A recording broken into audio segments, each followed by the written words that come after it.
Será que Deus também criou as moscas?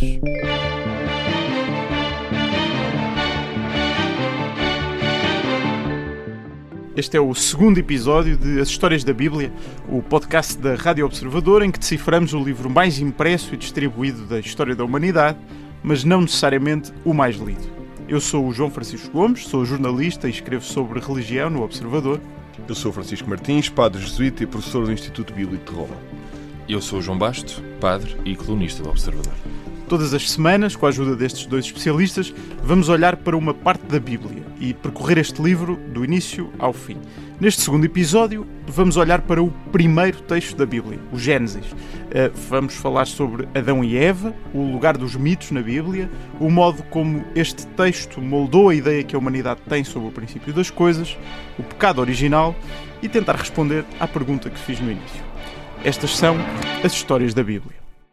Olá a todos. Eu, se calhar, vou começar por enquadrar os nossos ouvintes em relação ao texto para o qual vamos olhar. Nós vamos analisar, no fundo, as primeiras páginas da Bíblia. Vamos começar o livro como se começa a ler qualquer livro, pelo início. Concretamente, vamos falar aqui dos primeiros 11 capítulos do livro do Gênesis, que é o primeiro livro da Bíblia. Ora, este é um texto muito conhecido pela generalidade das pessoas, mas mesmo assim vou fazer um enquadramento mais ou menos cronológico. O texto começa com dois relatos míticos da criação do mundo. São dois relatos diferentes entre si que contam a mesma história. No primeiro temos o célebre relato de Deus a criar o mundo a partir do nada em 6 dias. Termina com a criação do homem e da mulher e depois descansa ao 7º dia. No segundo temos a criação do mundo contada novamente, mas de forma diferente, sobretudo na parte da criação do ser humano. Por exemplo, é ali que aparece a famosa história da costela do homem, a partir da qual é criada a mulher. Portanto, realmente começamos com dois textos diferentes sobre a mesma história. Depois disso, temos a descrição do pecado original, a famosa história da árvore proibida, que está no centro do jardim do Éden, a serpente que seduz a mulher, o consumo ali do fruto proibido, já vamos falar deste fruto, e, por fim, a expulsão dos humanos do paraíso.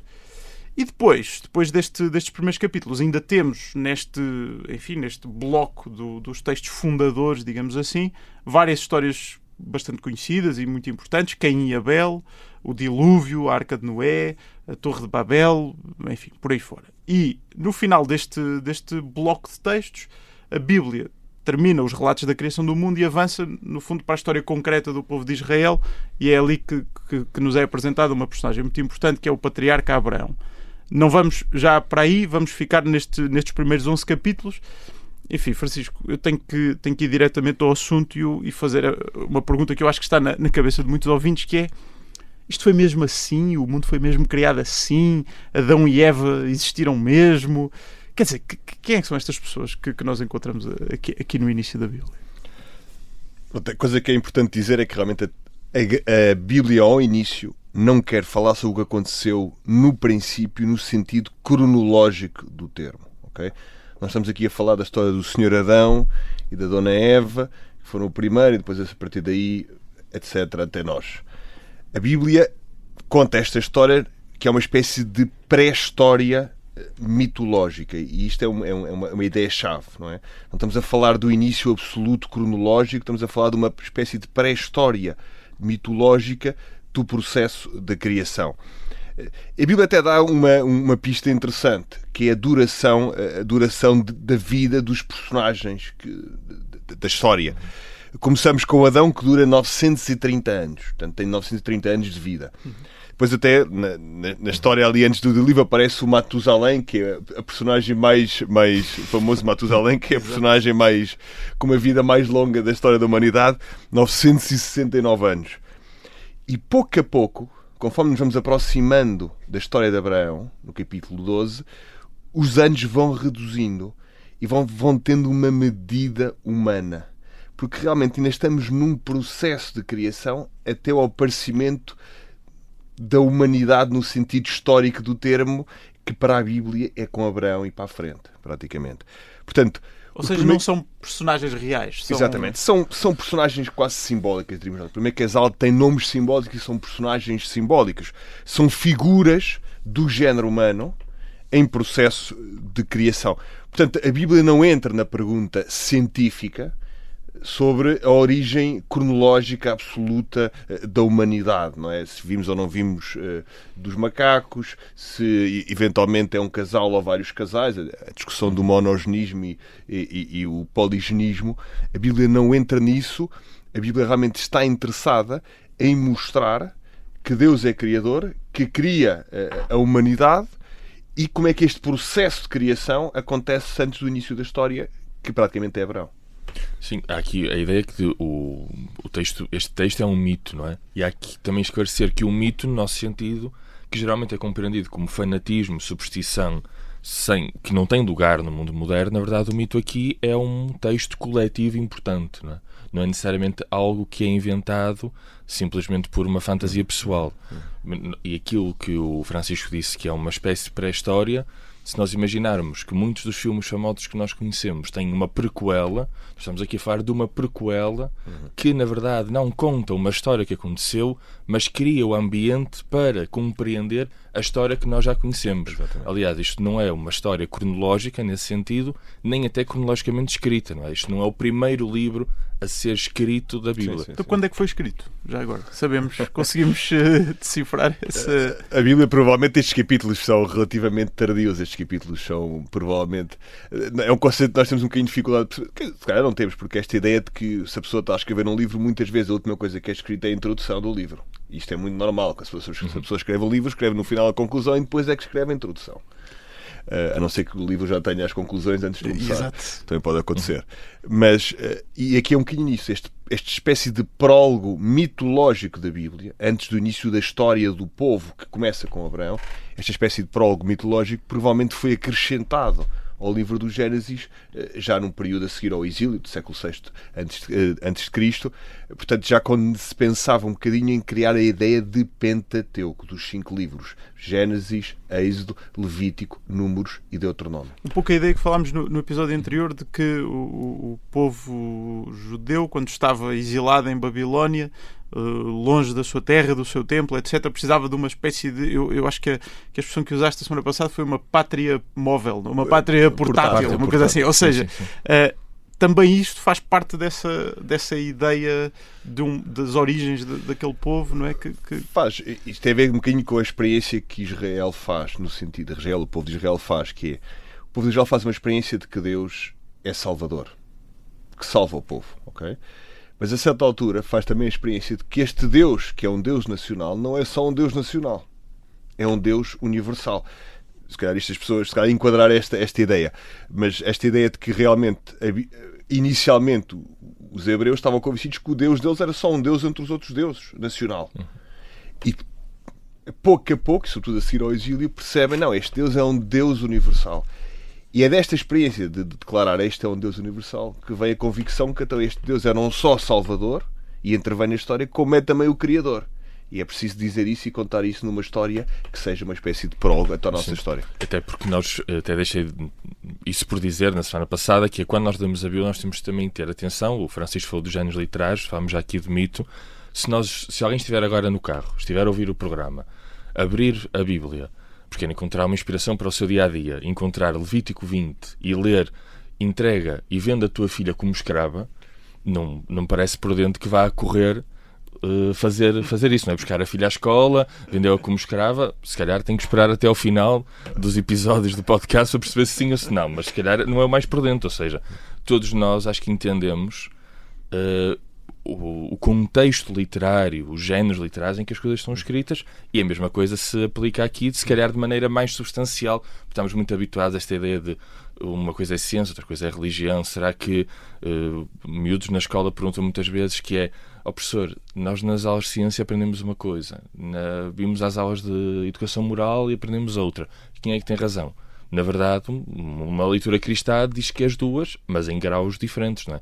Em panoramas e prismas diferentes. Acho que esta discussão talvez exija aqui algum enquadramento. Nós já no primeiro episódio falámos um pouco sobre isto e havemos de voltar a este assunto várias vezes, mas é o seguinte: estes textos foram escritos por pessoas concretas, num momento concreto da história, obviamente inspirados pelos géneros literários que faziam parte do ambiente em que viviam. Falamos concretamente dos mitos da Mesopotâmia, essencialmente, que também encontramos paralelos com outros textos da mesma época que não integram a Bíblia. Enfim, e tudo isto, quer dizer, é assim que temos que compreender estes textos, como mitos fundadores sem um valor histórico, narrativo, mas com, um pouco como falávamos, como forma de um povo projetar no passado a sua origem, de certa maneira para justificar ou para encontrar explicações para aquilo que era naquele momento, para aquilo que vivia naquele momento, Francisco. Aqui uma questão essencial, esta questão dos géneros literários, não é? Expectativas que eu tenho em relação a um texto, não é? Eu não vou ler uma receita de culinária para tentar ter uma ideia muito bela sobre um determinado prato. Tem uma função muito prática. Eu vou ler a receita de culinária para saber como é que faço este prato. Mas não vou ler uma poesia ou um poema sobre uma refeição para tentar preparar a refeição. É melhor não. Se calhar não sei que seja preparar-me espiritualmente para a refeição, mas para preparar concretamente é preciso coisas mais concretas. Portanto, as expectativas que nós naturalmente temos em relação aos diferentes géneros literários são essenciais no caso da Bíblia. E no caso, estes primeiros 11 capítulos ainda são mais decisivas, porque se a pessoa abre a Bíblia, começa a ler e pensa: isto é inacreditável, realmente. Não, mas isto é suposto ser inacreditável, num certo sentido. É suposto ser um mito. Portanto, neste caso, concretamente, um mito de origem, que no fundo o que pretende é descrever o que sempre foi. Os homens sempre foram mortais, os homens e as mulheres sempre foram mortais, sempre houve dores de parto. A serpente nunca teve patas, ok? O que sempre foi. Pretende descrever o que sempre foi, mas projeta a origem deste status quo, digamos assim, num tempo remoto, antes da história. Fora da história, né? Fora da história, num certo sentido, para, no fundo, justificar estas características que definem o género humano e definem até a própria natureza. E no caso concreto, estes 11 capítulos, nós começamos a perceber, a partir do século XIX para a frente, que há imensos paralelos. Provavelmente foram inspirados pela literatura que existia à volta, sobretudo a literatura da Mesopotâmia. E como é que estes textos, João, como é que eles têm sido olhados por gerações e gerações de cristãos que hoje os leem? Quer dizer, o que é que ele... Nós a seguir vamos falar um bocadinho melhor da maçã e do pecado original, mas o que é que este texto nos diz sobre o modo como a humanidade olha para o passado em busca das suas origens? Por exemplo, há só um aspecto que me parece curioso, obviamente, que é Deus cria o mundo em 6 dias e depois descansa ao sétimo.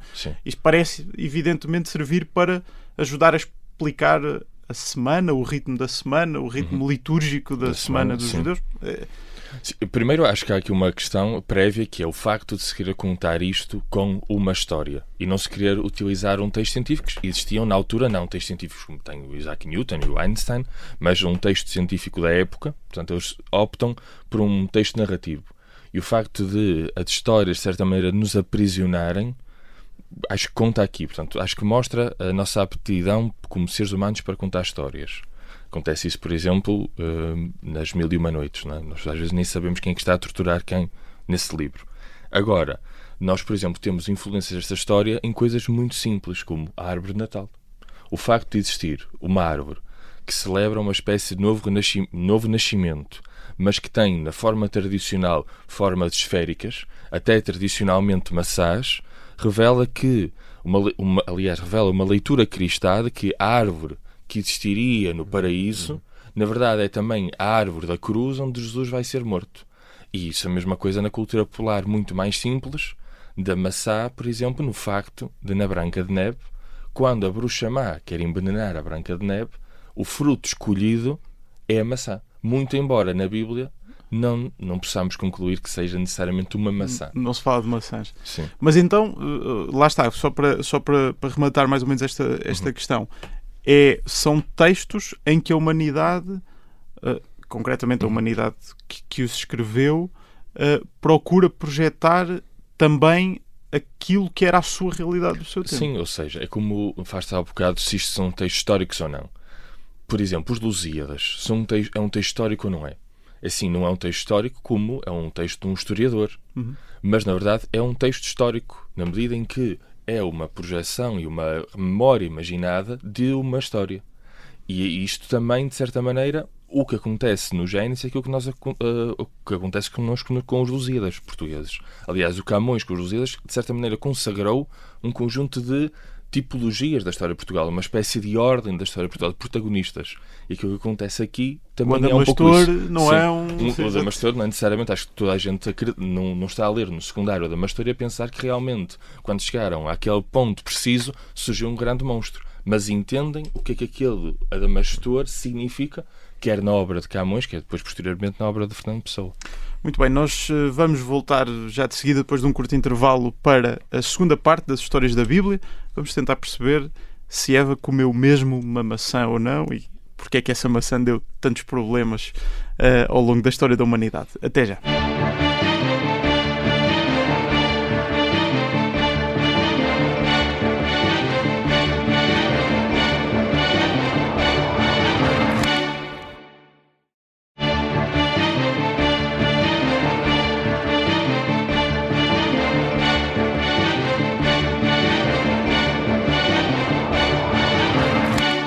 Segunda parte de As Histórias da Bíblia, com os padres João Basto e Francisco Martins.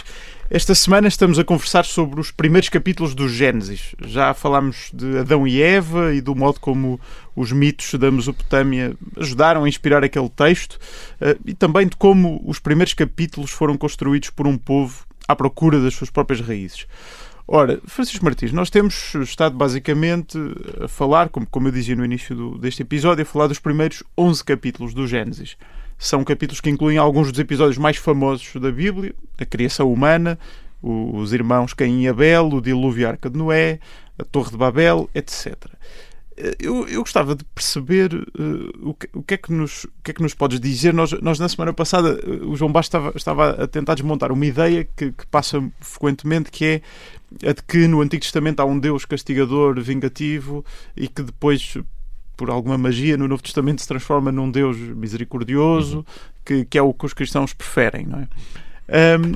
Estes episódios do início da Bíblia parecem ser obra de um Deus até bastante, por um lado criador, mas por outro lado muito, muito castigador, não é? O dilúvio, a Torre de Babel, mesmo a expulsão de Adão e Eva do paraíso, e já vamos falar do pecado original. A minha questão é, na Bíblia, no todo da Bíblia, qual é que é o lugar destes episódios, nestes momentos atribulados, logo do início da humanidade, em que Deus parece que lança o caos, castiga os homens? Que lugar é que isto ocupa? Já dissemos que é um bocadinho um prólogo mitológico da Bíblia, que corre a história da humanidade, da criação até ao fim da história, portanto uma espécie de prólogo mitológico, uma pré-história, uma coisa que acontece fora da história mitológica, todos estes episódios. Talvez a coisa curiosa que os nossos ouvintes eventualmente não tenham diante dos olhos é que estes episódios têm uma estrutura muito similar na forma como eles se desenrolam. Normalmente há um momento inicial relativamente harmonioso, Adão e Eva, tudo bem, no paraíso, mesmo Caim e Abel ao início, cada um deles está na sua atividade e vai oferecer sacrifícios, etc, está tudo bem. Ou, mesmo na Torre de Babel, começa ao início, uma ideia boa, vamos aqui construir uma torre para estarmos todos juntos e nunca mais nos separarmos, etc. Portanto, inicialmente, um momento harmonioso, depois há uma espécie de falta ao pecado, muitas vezes nem se percebe bem qual é que é a falta ou o pecado, não é? Sei lá, o sacrifício do Caim, Deus não o aceitou. Porque é que não aceitou? Não se percebe bem no texto, e o texto deixa essa ambiguidade, de alguma forma, e depois consequências ou castigos depois dessa falta ao pecado, não é? Expulsão do paraíso, tornam-se mortais, dores de parto, vai haver pessoas que são mais nómadas e outros que vão estar mais estabelecidos, vamos falar todos línguas diferentes e não só uma só língua, que seria mais fácil, etc. E nós, realmente, leitores contemporâneos, tendemos a fixar o olhar na falta, a pensar, mas qual é que foi a falta? O que é que sucedeu? Isto não é justo. Realmente este Deus é problemático. Mas a chave são as consequências. A chave são as consequências. Porquê? Porque a chave são as características que os humanos adquirem ao longo destes 11 capítulos. E é isso que se pretende justificar, são as características que nós temos. Não é dizer, não, antigamente era muito melhor, as mulheres não tinham dores de parto. Não. Sempre foi assim, porque desde a pré-história mitológica já ficou tudo nesta condição. Mas não deixa de ser curioso que essas características do ser humano que este texto procura justificar pareçam ter origem numa espécie de desentendimento entre o homem e Deus. Se calhar não vamos falar sobre isto, mas é aqui a questão da questão do que é que se pretende com estes relatos, com estes mitos.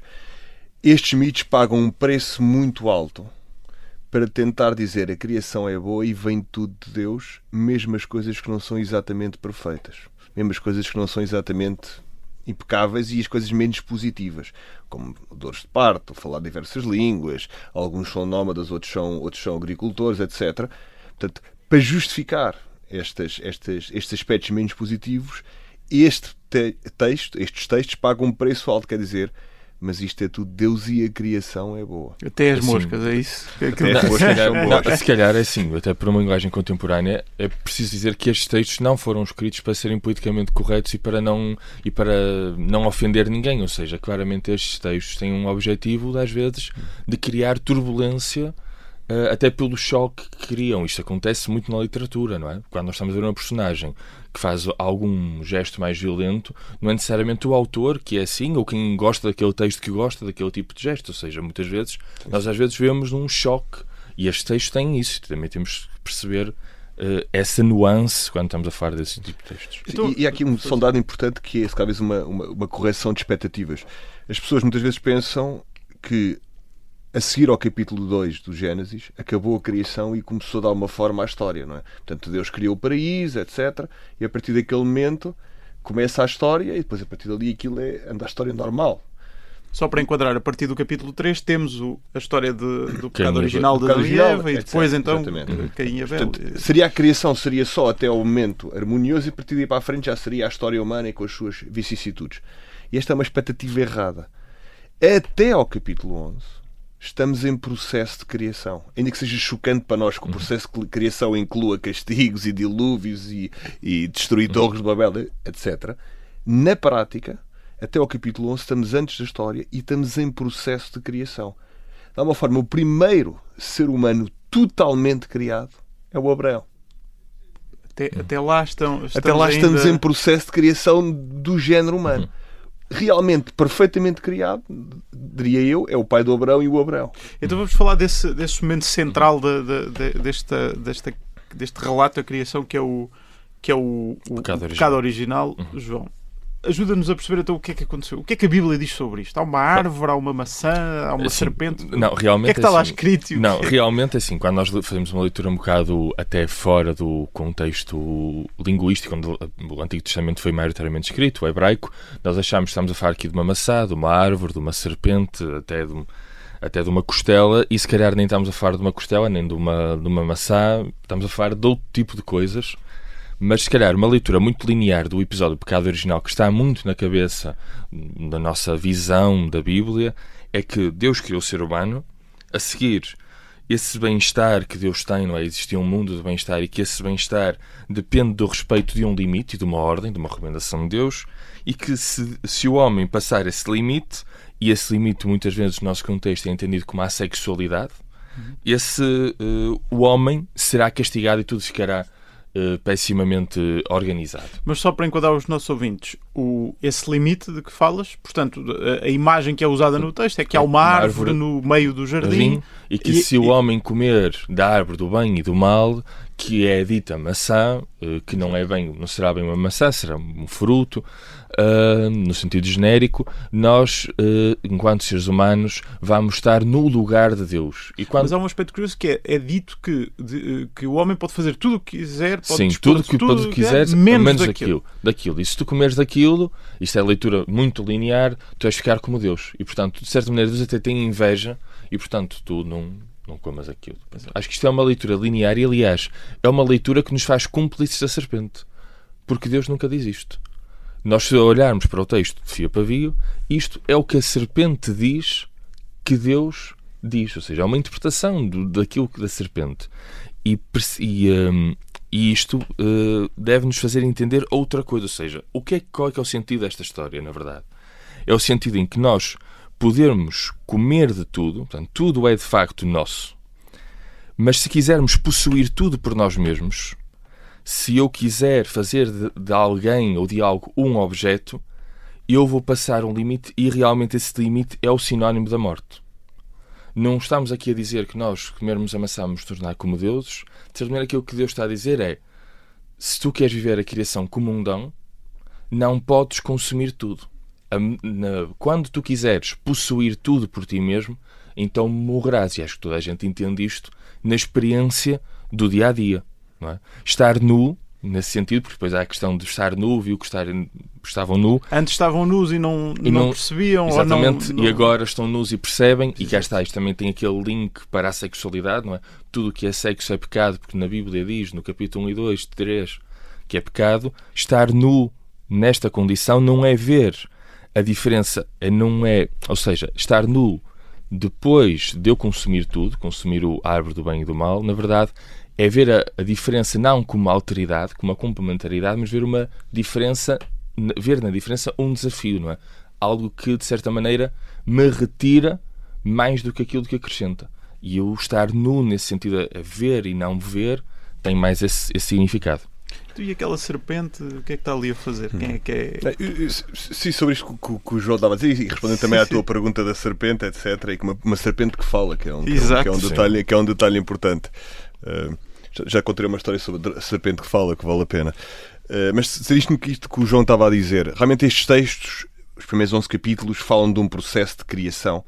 Mas estes textos não são cegos em relação às nossas tendências naturais como seres humanos. Não é? A nossa tendência natural, assim, obviamente a tendência natural ali primeiro é a curiosidade máxima, não é? A curiosidade máxima do ser humano, porque a serpente realmente consegue convencer a mulher e depois a seguir o homem, obviamente, que o melhor é ver se isto dá ou não dá, de alguma forma. Portanto, os textos não são cegos em relação a estas características humanas também e à nossa resposta a Deus, e de alguma forma introduz estas categorias que o João dizia, no fundo, ou seja, como é que eu estou diante de Deus e da sua criação, como um dom, como alguma coisa que eu recebo ou como uma coisa que eu posso possuir e dominar de alguma forma. Esse famoso texto que também às vezes foi interpretado num sentido um bocadinho violento. Eu sou chamado a cultivar, a cuidar ou a dominar. Portanto, estes textos, de forma muito subtil, introduzem já também aqui as nossas tendências humanas naturais e os seus limites e o abuso também da nossa própria condição, de alguma forma. Isto às vezes é um bocadinho... A tradição fala de pecado original e a palavra pecado é uma palavra muito forte.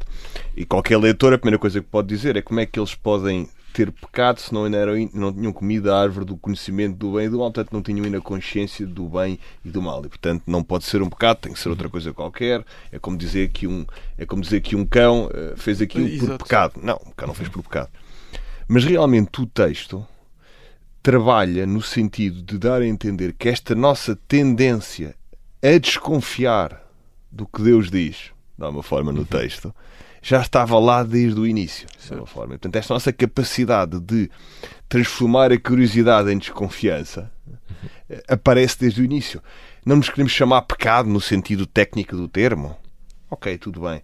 Mas que há ali já, de alguma forma, uma consciência de que mesmo nesta criação que é boa, que tem limites, mas que é boa, que o ser humano e os seres humanos, de alguma forma, podem usar a sua condição humana de forma incorreta. A sua liberdade. No fundo, a sua liberdade de forma incorreta. Isso aparece desde o início.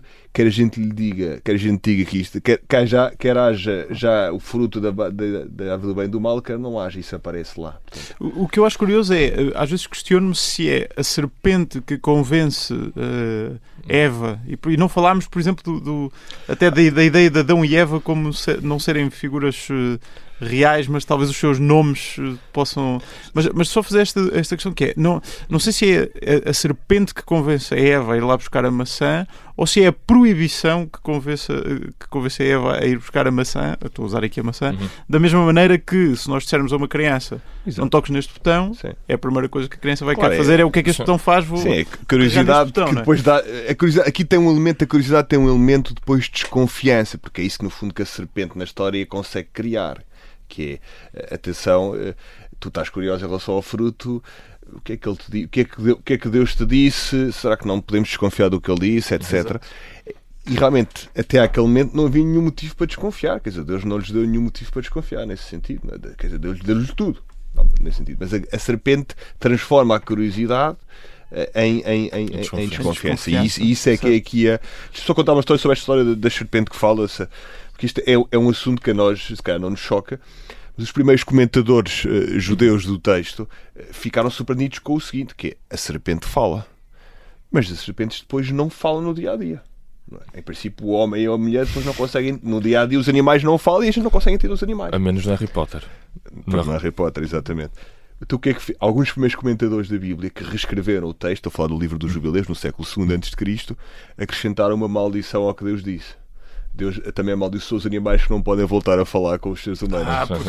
Porque realmente havia ali um buraco, dá uma forma na história, havia ali um buraco. Sim, uma coisa inexplicável. Inexplicável, exatamente. Aliás, aqui, até a questão do limite, que nós já falámos aqui da questão da árvore do bem e do mal, e que como o limite, na verdade, é potenciador da reciprocidade e da alteridade, e que isso é positivo, também tem a ver com a figura de Deus, porque Deus, quando diz, eu agora é o 6º dia, eu não vou criar, agora vou descansar. A ideia de que Deus se autoimpõe a si próprio um limite é não só uma chave de leitura para esta questão do limite da árvore do bem e do mal, do pecado original, como nós chamamos, mas também um diálogo com as culturas à volta, onde os deuses não estavam limitados. Esta ideia de que o nosso Deus se autolimita é muito interessante porque mostra que claramente, até em relação às culturas rivais, o nosso Deus tem aqui uma espécie de suicinho a mais que os outros não têm. O nosso Deus é capaz de, eu agora vou descansar. Posso tudo, mas não... Não, eu posso tudo até ao ponto de dizer que eu posso descansar.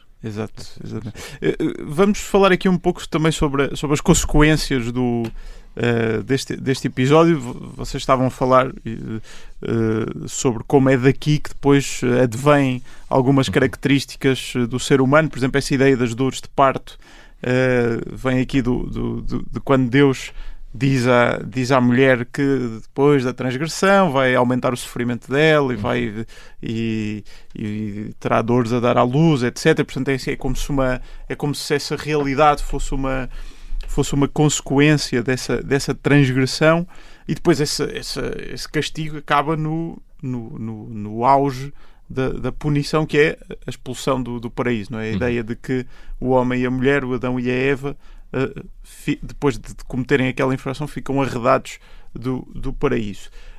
Parece-me, e João, ajuda-nos a perceber um pouco como é que este texto depois ajudou a moldar o pensamento teológico do cristianismo até hoje, esta ideia de que toda a Bíblia, mesmo durante o Antigo Testamento e depois com o Novo Testamento, toda a Bíblia parece que assenta sempre nestes ciclos de regresso ao sítio de onde a humanidade foi expulsa. Depois portanto, Adão e Eva saem do paraíso, o homem vai ter que lutar para se redimir do pecado e para voltar à presença de Deus. Depois temos os exílios em que o povo sai e tem que voltar. Depois temos, em última análise, Jesus com a ideia da redenção. Ou seja, há aqui uma lógica que começa logo no início. Assim, nós temos essa lógica da ideia, que depois até foi muito utilizada na arte, de que o paraíso está perdido para sempre e que o nosso caminho, de certa maneira, é uma ideia de retorno ao paraíso, e há uma leitura até cristã da Bíblia, da sua totalidade, que é, de certa maneira, no Apocalipse, no último livro, nós realmente regressamos, ou é-nos aberta uma porta para regressar a esse paraíso. Agora, eu não sei se nós não podemos ver as coisas de outra maneira. Digo isto a partir de um quadro que está no Prado, do Bosch, que se chama O Jardim das Delícias, que é uma espécie de grande festa, e a certa altura, num canto, creio que é no canto inferior direito, está Adão e Eva escondidos. A ideia é, se Adão e Eva saem do paraíso, são, de certa maneira, é Adão e Eva que se recusam a participar na festa das delícias, do Jardim das Delícias, que é a criação. E se calhar aquilo que nós temos aqui como pecado original, na verdade é uma forma de esconderijo. Aliás, que tem a ver até com a questão da nudez, a ideia que quando eu estou nu eu tenho que me esconder depois de comer da maçã. Se calhar é isto que nós estamos aqui a falar, a ideia de que o pecado é uma forma de eu me esconder do dom que Deus deu na criação. A verdade é que no pensamento cristão, muito mais influente até que a questão do Gênesis, é a Carta aos Romanos de São Paulo. Pessoalmente, a ideia que nós temos do pecado original derivou mais de São Paulo, e a ideia de que o cristianismo é toda uma história de pecado, o homem é um ser pecaminoso, que isso é o primeiro ponto da vida humana, e que agora nós temos até que temos que lutar permanentemente para nos redimir desse pecado, até uma leitura enviosada, porque antes do pecado original existe uma graça e um dom original. E isto também é importante remeter sempre para que nós não tenhamos uma ideia até negativa da criação, a ideia de que existe o pecado original é uma forma de deitar as árvores todas abaixo na floresta. Aliás, o pecado original até é uma certa ideia de alguma liberdade, não é? Portanto, o pecado original, todos nós sabemos que isto em geral acaba mal, portanto, não te preocupes com isso, não é? Portanto, E pode ajudar também, de certa maneira, a explicar uma certa inclinação da humanidade para o mal, quando olhamos em volta. Eu acho que isso depois são um bocadinho leituras posteriores, não é? Depois este texto em recepção e acaba por ser recebido em vários tempos a partir daí. Agora, se nós, numa perspectiva até muito rigorosa, o texto quer dizer uma inclinação natural do homem para o mal, e este texto em específico, não sei, tenho algumas dúvidas sobre isso. Estamos a chegar ao final deste segundo episódio das Histórias da Bíblia, mas não queria que nos fôssemos embora sem tentar responder àquela pergunta provocatória que fiz no início do episódio. Francisco Martins, então Deus criou as moscas também? Não se fala resumir de moscas, em 30 segundos uma ideia muito complexa. Exato, não se fala de moscas no Gênesis, não se fala de moscas, mas há realmente esta ideia de que provavelmente as moscas também estão incluídas nesta ideia da bondade da criação, mas que está a caminho da perfeição. Como disse há bocado, este texto paga um preço alto, todos estes 11 capítulos pagam um preço alto para tentar dar esta ideia muito básica, que é a criação é boa, Deus que é criador é bom, mas a criação ainda está em estado de aperfeiçoamento. E esse preço alto é reconhecer que as coisas mesmo menos positivas ou mesmo negativas, de alguma forma, sofrimento físico, não sei, sofrimento dos inocentes, muitas vezes as crianças, sei lá, as doenças, a morte, mesmo isso faz parte dessa criação e de alguma forma será redimido finalmente, mas faz parte da criação. Uma criação que ao mesmo tempo é considerada boa. A tentação era dizer, não, Deus é bom, e os aspectos negativos dependem ou totalmente do homem ou de uma espécie de outro Deus negativo aqui ao lado do nosso Deus bom, que também acabou por ter uma intervenção nisto tudo. Não. A Bíblia diz a criação é boa, tem aspectos menos positivos e está em estado de aperfeiçoamento e de redenção. É um ato de fé. Muito bem, chegamos ao final deste segundo episódio das Histórias da Bíblia. No próximo episódio vamos avançar alguns anos na história bíblica e vamos seguir até o Egito. Saímos do reino do mito, talvez para olhar para episódios que é possível que já tenham algum fundo histórico. Não sei se já viram o filme O Príncipe do Egito, por exemplo, marcou muito a minha geração.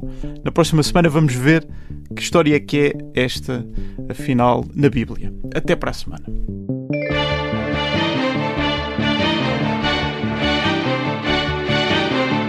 As Histórias da Bíblia é um podcast da Rádio Observador com Francisco Martins e João Basto. É apresentado por mim, João Francisco Gomes. A música do genérico é de Tiago Afonso e a sonoplastia é de Artur Costa.